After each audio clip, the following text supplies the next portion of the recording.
Hi, this is Richard Duffy, the SAP Business One subject matter expert, and I'm part of the OneSource team at the America's SAP User Group, or ASUG. Now, for those of you who may not be familiar with OneSource, OneSource is the SAP Business One community on the America's SAP User Group. So, what I'd like to do in today's session is I want to give you a little bit of an introduction to using Power BI from Microsoft with SAP Business One.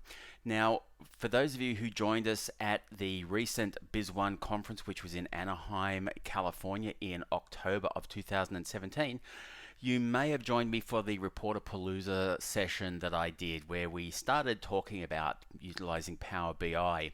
And in that session, we talked about what you needed to do to get ready. We talked about, understanding what the design requirements were, understanding what the use case was.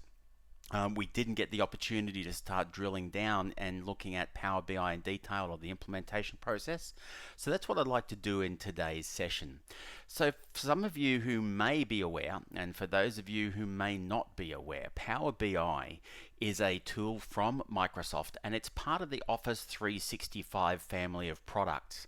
Now that means that Power BI is available for you in two versions. One version is a free version that you can go ahead and you can download and use free of charge. And then the other version is a paid version, which is part of some of the different Office 365 subscriptions that are available. And it is also, of course, available for you to purchase a subscription on its own.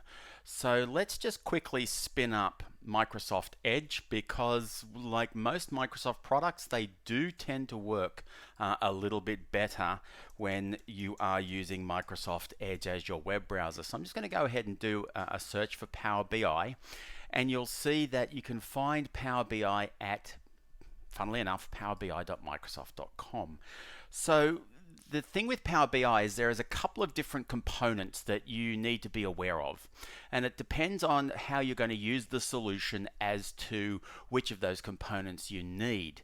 So the important point to take notice of is you do need to keep an eye on this website, because Power BI is constantly being updated, constantly changing, and even the products that form part of the Power BI family are subject to changes of names, changes of functionality, and so on. So if you've already got a Microsoft Office or a Microsoft address or Microsoft ID, you can sign in with that, and that's what I'm going to do right now. I'm going to sign in with my Microsoft user ID. And because I've already saved that, what that does is that will allow me to automatically come in to the Power BI workspace. So Power BI, first and foremost, is actually available as a web-based application. So you can go ahead and start building data visualizations, connecting to your data, and so on, using the Power BI web user interface. But now there's a couple of other components that you need to be aware of. Right, so these are components that, for example, allow you to do a lot of your design of your visualizations, and you can do those on a Windows PC or on a terminal remote desktop services session. And that is a very fully featured design time tool. And then there's also tools that allow you to build or deploy a gateway that allows your data, which might be stored on premises, to be able to be shared with the Microsoft Power BI cloud services. Now, if you're building visualizations and you want people inside and outside your organization to be able to access those through the web-based UI, then you are going to need to potentially utilize that data gateway, particularly if you want them to be able to refresh that data themselves. Important point to note as well, what's the difference between the free solution and the paid solution comes down to things like how much data you can work with and whether or not your data can be set to refresh every 5 minutes or once every hour or only once a day. So again, I would encourage you, get started with the free version if you don't already have Power BI as part of your Office 365 subscription, which I do.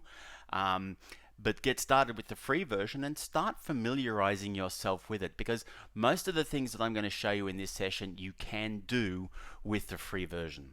So again, let's go up to the top right hand corner here and you'll see there is a download option. So now when I choose that, you'll see these are all the different components available for Power BI. You have the Power BI desktop, which, as I said, that is the design time application that you use for building your visualizations.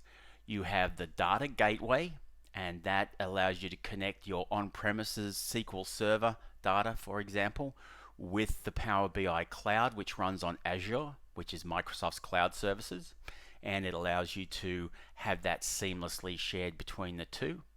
You've then got Power BI for mobile, which is basically just a link that will take you to either the Google Play Store or the Apple App Store, where you can download the Power BI apps that run on either one of those devices in native mode, or either one of those device operating systems in native mode. Now then, you've also got the Power BI Publisher for Excel, and what this enables you to do is it enables you to link data that you've got in Power BI and pull it into Excel and vice versa. And then you've also got the Analyze in Excel capability, where your data sources that you've published using Power BI, maybe using the data gateway, you want to start analyzing those inside Excel. So it might strike you as that it's quite complex, and maybe it's a little bit confusing of what are each of these components supposed to do. But the good thing about Power BI, and the reason why I really like it, is what Microsoft have done is they've really tried to what's the best way to put it? They've really tried to consumerize the whole concept of working with data, or data. Again, I flip around when I use the word data or data. It just depends on what jumps into my head. But when you're working with your data and you want to start playing around with it, well, what Microsoft have done with Power BI is they've really made it as easy as possible for you to get started. Okay, so very, very important. Now, I've already gone ahead like a good television chef, and I've already downloaded and installed the Power BI desktop. I've also got the Power BI Publisher and my Analyze in Excel. But what you're going to see is when I go down here and I click on my Start button, and if I start going in to choose Power BI, you'll see there I've got my Power BI desktop. So I'm going to run that up. And of course, the first thing the Power BI desktop's going to do is it's going to say, all right, Richard, is your version of Power BI up to date? And you'll see that right now there's actually an update available for the Power BI desktop. And you'll see here when you start this up that it gives you this information. Hey, there's a new update available. Keep up to date with what's going on with the Power BI blog. Get on the Power BI forums and run tutorials. All right, so, and again, remember that previous Power BI I was on, that was the web-based user interface. Now this one is the design time application, and it's telling me, hey, you've got a new update available. There's also this option down here, update available, click to download. So I can simply go in here and click on the new update available, and let's go ahead and we'll do that. And you'll see every time there's an update, and this is the November update, and it's almost being updated on a monthly basis. That's why it's important to stay on top of this, but the software is going to tell you anyway. It gives you the background on what's been made available inside this particular update, and there's usually a video which explains it and so on and so forth. So again, you'll never really be sort of stuck with Power BI sitting there thinking, oh my god, how do I get started? How do I use this tool? Where do I go for help? Where do I go to find out about it? It is a really rich user community, and Microsoft are doing, in my opinion, a great job of, to use a phrase that is used by a Business One product called Enterprise, they're doing a great job of democratizing business intelligence. All right, so when I choose download, it brings me in here, asks me, do I want to download it for free? Yes, I do. It says, what do you want to do with it? I'm just going to save it, and then I'm going to run it. and we'll let that download run. You can see this is 146 meg, so on my connection it should be relatively fast. But then the thing is, it's always going to do this. It's always going to, run the download, and then you have to execute the application, and it should detect that you've already got it up installed, and then it will allow you to update it. Now, again, remember, in order for you to use Power BI, you have to have a Microsoft ID. Most of you, if you've ever used Outlook.com or Hotmail or any of the Microsoft products, you'll have a Microsoft ID. If you don't, you're going to have to sign up for one, but it's not an overwhelmingly scary or difficult process. So I'm just going to go ahead and choose Run now that that's finished downloading. And you'll just see basically what happens here. It runs a standard installer. Now it's telling me, hey, I've already got Power BI desktop running, so I'm just going to go back here and I'm going to close it down. I have to get rid of this this dialog box first before I can close it down. Now I've done. It said there was an auto recovery. I'm going to remove the files because I don't need those. And now I'm going to go in and say retry. Give it a couple more seconds so it'll finish unloading. Alright, now it's unloaded, and now I can go ahead and I can run the update. I'm going to accept the terms in the license agreement, and that's the location where I'm installing it. And you'll see there's actually, if you click here on advanced download options, there's a 32-bit and a 64-bit. I work with 64-bit on pretty much everything that I can, wherever I can. And then we're going to go ahead and create a desktop shortcut. Requires administration rights or administrator rights to do that. That's what this little shield here means if you've never seen that before. So what that means is at some stage during this installation it's going to pop up with a message asking you for permission to go ahead and complete the installation, and here it comes. So I'm going to go ahead and say yes. I'm running on Windows 10 here. And it's doing all the updates, making all the changes that it needs to, and it's fairly fast.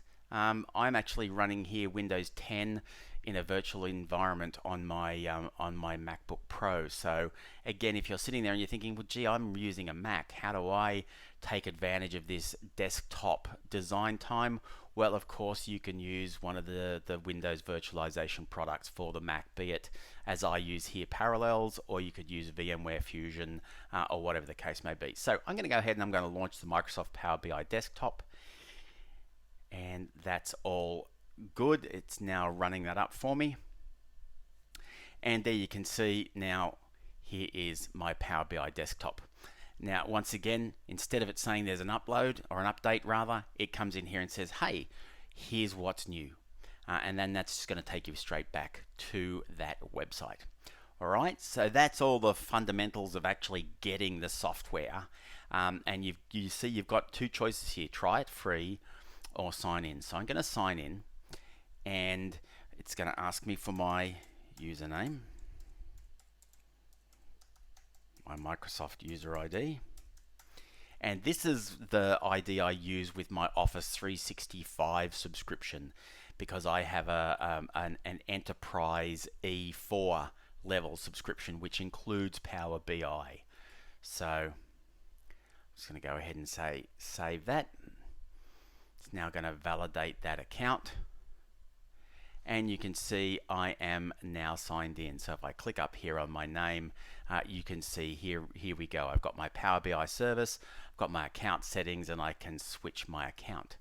So this is the basic framework in which you're working with Power BI. Now, when you're using Power BI, you are working in a number of visualizations, and each one of these visualizations can appear as a separate page, and you can put multiple visualizations of your data on each page, and then you can have multiple pages in a workbook.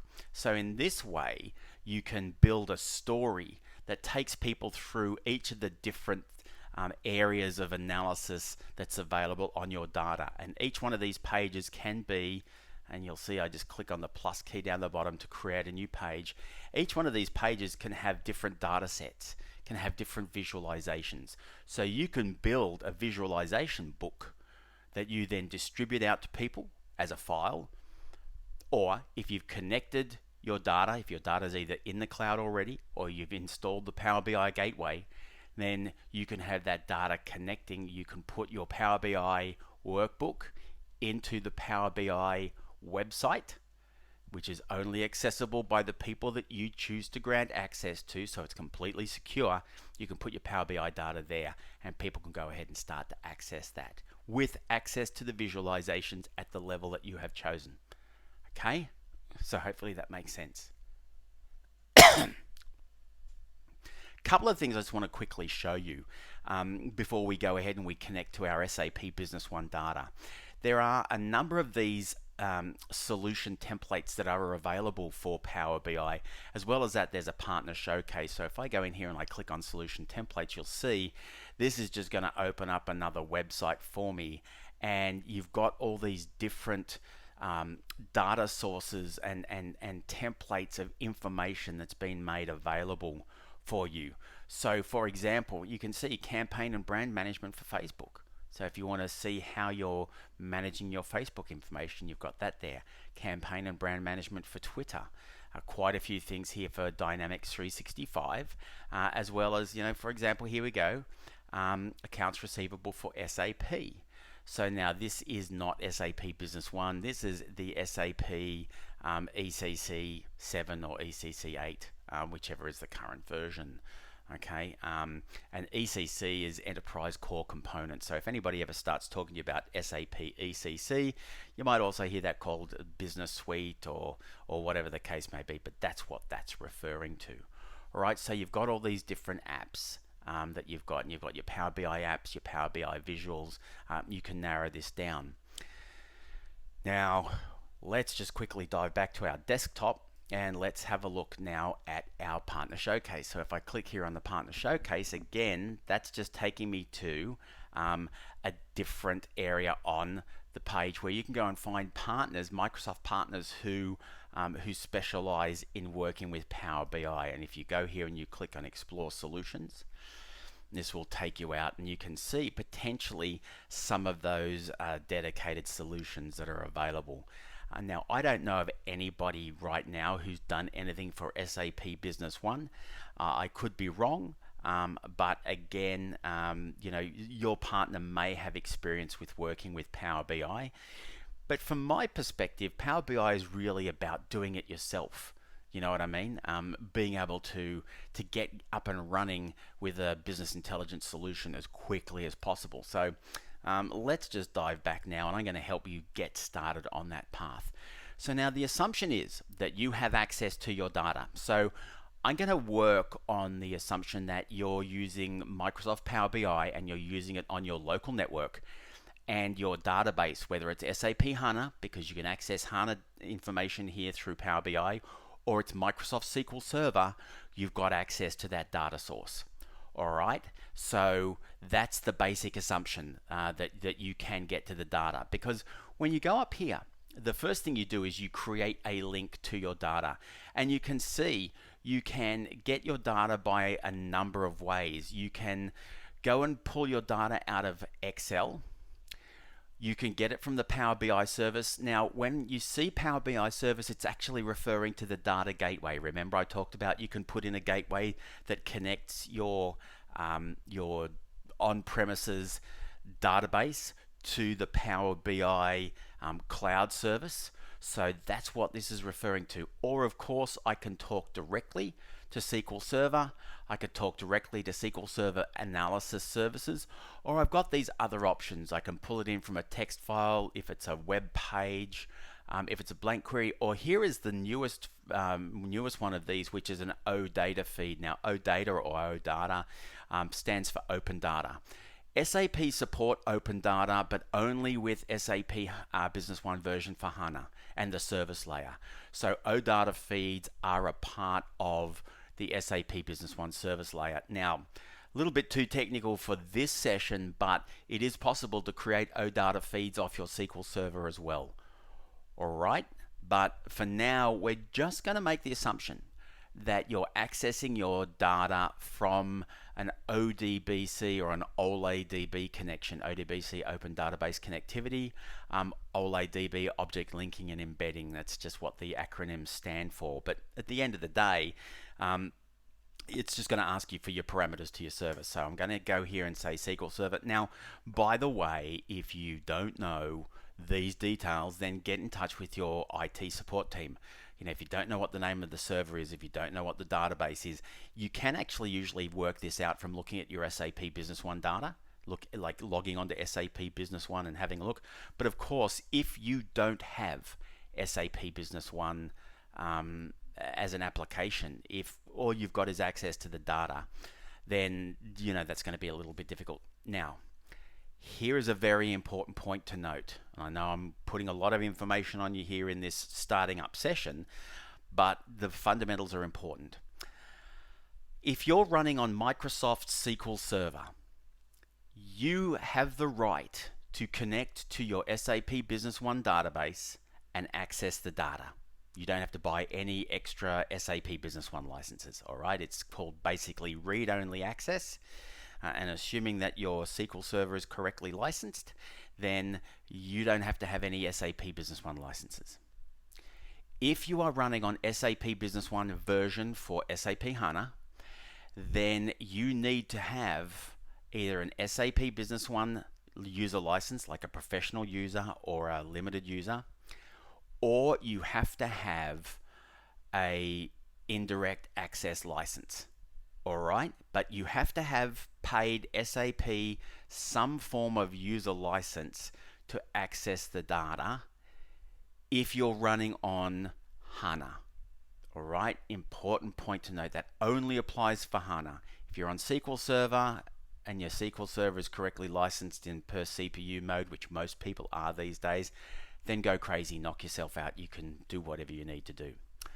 Alright, so here is our SQL Server database, and so basically what it's asking me for now, it's going to ask me for the name of my SQL Server.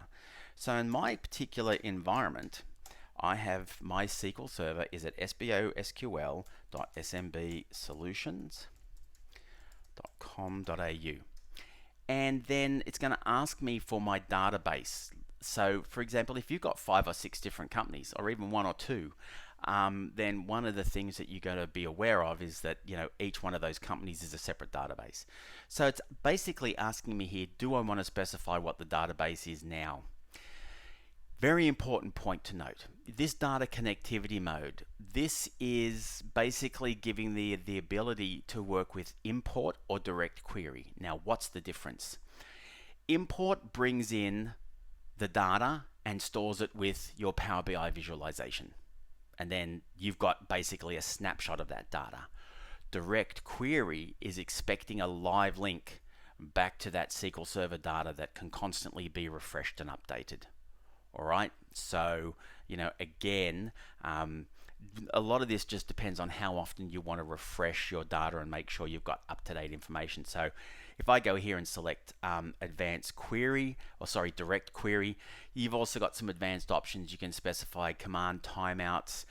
You can put in SQL statements which do basically anything you want. You can prepare your data. You can do anything you like. And then you've got these other options which gives you the ability to include relationship columns, which shows you how the data is related if you're selecting multiple tables. You can navigate using the full hierarchy, so being able to work down from SQL Server to database to tables to views and so on. And then you've got this ability to enable SQL Server failover support. So if you're working in a clustered SQL Server environment where you may have multiple SQL Server databases, all right, that just switches on that functionality for you. So then the next thing you want to do is you're going to say OK. And it's going to ask you, okay, what credentials do you want to use to access your SQL Server database? Now, again, this is some technical stuff. You're going to potentially want to speak to your IT team and ask them about this. Do you want to use your current credentials, use your alternate credentials? So now, this is asking you, do you want to use your Windows credentials? Now, a lot of you will have your SAP Business One data on your SQL Server and I mean SAP only supports mixed mode, right? So you've got to have like a username and a password, as well as you can connect using your Windows username and password. So it depends on how that's been set up. So I'm going to use my database authentication just for the sake of the exercise. Now, I don't recommend you do this, but I'm doing it this way because it's easy for the purposes of our demonstration. So I'm going to connect as the SA user. All right, so this is the system administrator. This is basically the super user into your SQL Server database. Again, probably from an IT perspective, if you're an IT administrator and you're watching this session and you've got people who want to access Power BI, then what you'll want to do is you'll want to grant them read-only access to the database, and potentially you want to lock it down further and grant them read-only access to the tables that you want them to have access to. Because don't forget, once you've got database access, potentially you can see every single piece of data, all right, including confidential information. So be very careful as you're accessing and you're granting access to this information. So I'm going to put in my password for my my SA, and then I'm going to go ahead and say connect. Now I fully expect to get an error message here, all right, because this database is actually sitting in a cloud environment, and I have not opened up the ports to allow this connectivity from my desktop to my cloud. So what I'm going to do is I'm just going to go ahead and do that now. And you'll recall, and again, this is exactly the error message that I expected to see. It could not open a connection to SQL Server. So the important thing to bear in mind here is that normally this connects over TCP/IP and uses port 1433. So normally that port will be open on your SQL Server firewall. So again, that's what it's looking for here. All right. So I'm going to just hit the pause key on my recording now. Go ahead and open up the necessary ports on my firewall, and then I'll come right back and we'll continue on.